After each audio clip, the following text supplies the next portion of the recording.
Tell us about a class where you felt the professor did a good job with giving and receiving feedback.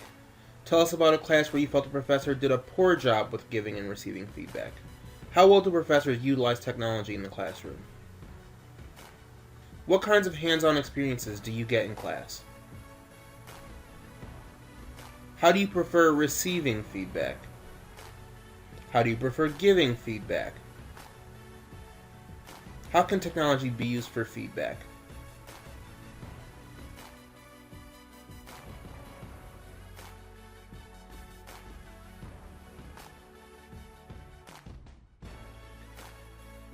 Sitting down face-to-face creates a personal connection. It feels more like a genuine conversation and less like a job. It allows me to ask questions and clarify feedback. Not everyone is comfortable receiving feedback in groups. I know I'm not. Having a personal connection makes me respect the person and appreciate the feedback more.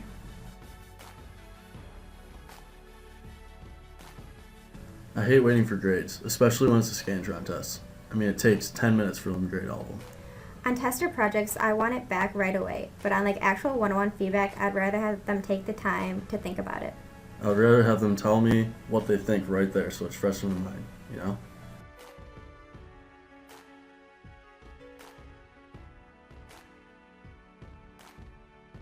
I usually only get positive feedback, which is nice to hear, but it doesn't help me improve. All I would ever hear is negative, and he never acknowledged the positive. When a professor only points out where you messed up, it's humiliating. It's important for them to recognize both and find a good way to explain both.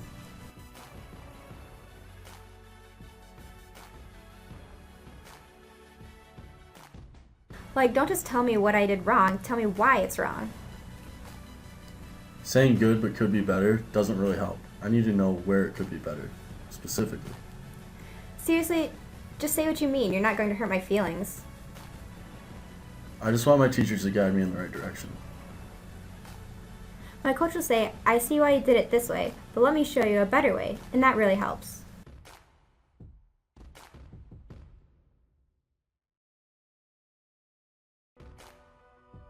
I have one professor who won't stop emailing me, and one who probably doesn't even know email exists.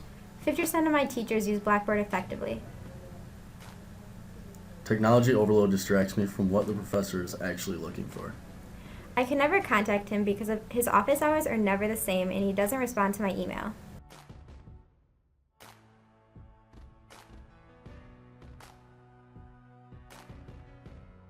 Feedback is not helpful to me if it isn't personal. It feels like a teacher's brushing me off if their feedback is through an email, especially negative feedback. Emails can be misconstrued. It's hard to tell people's tone through an email, so it's just easier for everyone face-to-face. Being an effective leader requires a personal touch. Even the best technology can't help a bad teacher. It would be helpful to see a video recording of my presentation, as long as the professor sat down with me to go through it. I really hate watching myself, but it does help me see where I messed up. I guess if a teacher wanted to record themselves giving feedback, that would be helpful. Doing peer evaluations online would be easier. If you were going into this type of job, it could have been training for the job. The class was challenging, but it made me want to learn more because of all the real-world experience he brought to it. Doing it right there allowed my professor to give me immediate feedback. Relating things to the real world helps me retain them better. I don't take time to give feedback because it's not for a grade. I'm not going to be the devil's advocate. I'm not going to give a friend a bad grade. I feel like professors don't take my feedback into account at the end of the semester. SOS forms are a waste of everyone's time. My professor plays favorites, so I don't want to give him bad feedback.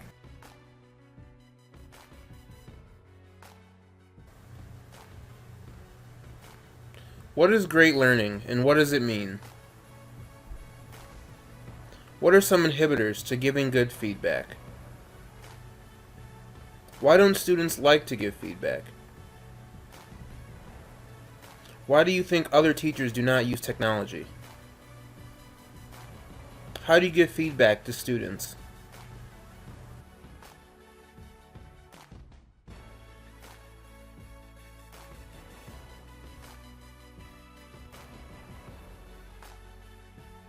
Feedback leads to absorbing and applying information. We are not here to know, we are here to learn. Feedback is critical to learning. Students may take my feedback to heart, but they seem to get a lot out of it. Inspiration is a word associated to feedback. Feedback also helps with resume building.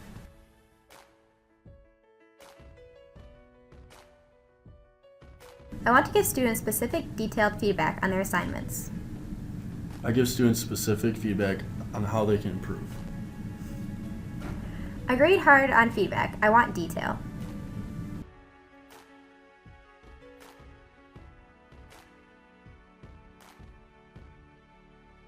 Students give each other feedback right in class using specific and concrete examples. Timely feedback is best. It's fresh in the student's head and fresh in your head. Competitions are a mixture of peer-to-peer feedback, immediate feedback, and feedback from my perspective. We need to give fast feedback, and students shouldn't be afraid to step up and give feedback.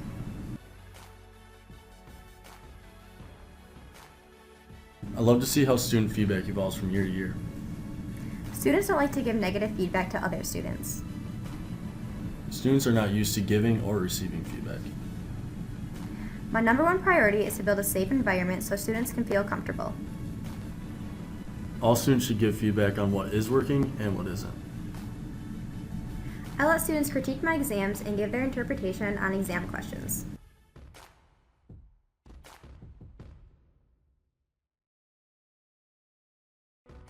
I would like to start doing audio feedback for the projects because it's fast, detailed, and you can tell the inflection in their voice. People have a fear of change. Technology makes things a lot more difficult. The app needs to be easy to learn, save on time, recordable, two-way, instantaneous, and have a rubric built into it.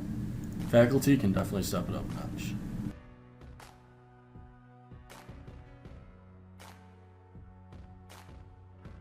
Knowing how to learn and how to learn fast. I make students go up and write on the board to know they understand what they have learned. I don't want to have classes that are just a check mark for students to check off their list. You don't understand something until you can teach it to someone else. It's hard to give bad feedback because it's hard to deliver bad news. Sometimes feedback from peers could be bad, but they don't see feedback from peers as valuable. Teachers aren't paid to give feedback. Being a professor consists of 25% teaching, 75% research. Giving feedback takes a long time. Teachers need to encourage students to give good feedback. Let students create their own challenge. If you can't get students over the hurdle, they will give up. I make students give feedback on every activity. I make feedback a grade to motivate students to do it.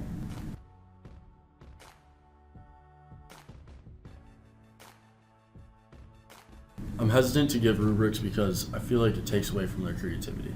Giving good feedback starts with clear expectations, gaps, and where they need to improve. Expectations clearly communicated to get them motivated in class, restate objectives, and explain.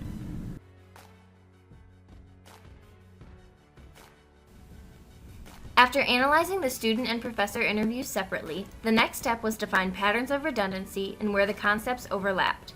This table shows the 9 main concepts from both the professors and the students. The first concept that crossed over was the timing of feedback from students and instant feedback from professors. Through our interviews, both sides made it clear that the timing of feedback was key for it to be effective. Specific feedback and detailed feedback were also recurring themes in the interviews. Both sides see vague feedback as unwanted and not very helpful, and specifying strengths and weaknesses is viewed as important for both sides. Students talked quite a bit about hands-on learning, and teachers focused more on active learning, but either way, bringing real-world experience and activities into the classroom is helpful in the feedback process. On the negative side, both students and teachers looked at the inhibitors to giving feedback and the challenges faced from both sides. For students, technology could potentially be an inhibitor. Another similarity we found is that there is a problem with the way and the amount students are participating in feedback. Both students and professors brought up this issue. The outcome of this project was to determine whether an app would be helpful or harmful to the process of giving feedback in the classroom. Both sides had several opinions and ideas on how to integrate technology, but some were against the idea altogether. Finally, the 2 arching themes over the whole analysis are one-on-one feedback and feedback is the key to learning. We took these away as the main concepts from each group of interviews, and we will base our recommendations off of them.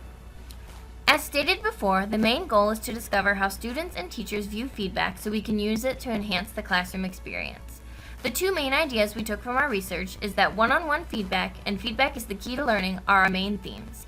In addition to that, specific feedback, timing of feedback, student involvement in the feedback process, an interactive classroom, and overcoming inhibitors to feedback are all important for us to reach our ultimate goal. When both professors and students see a shared value in feedback, then an app will be effective in enhancing the classroom experience. Students and professors need to master the language of feedback before technology can be introduced. While we feel some professors are ready to implement technological tools in their curriculum, there are several who need to work on feedback communication first. We believe students and teachers can work together to get there eventually, and when we do reach the point where technology would be a valuable asset, we feel the app should have the following attributes. Video capabilities will allow students to record and watch presentations, which was important to them. Part of the app should allow students to schedule one-on-one meetings with their professors. Video conferencing would allow for one-on-one feedback from remote locations as well as instant feedback. Another concern both students and professors had was the professor's ability to learn new technologies, so the app would need to provide tutorials. Finally, the app needs to either go through Blackboard or it needs to be paid for by the university. Students will not pay to use the app, especially if the professor does not show interest. We believe that one day, using the TechSmith app and in-class feedback, we will be able to enhance the classroom experience, and from there, possibilities are endless.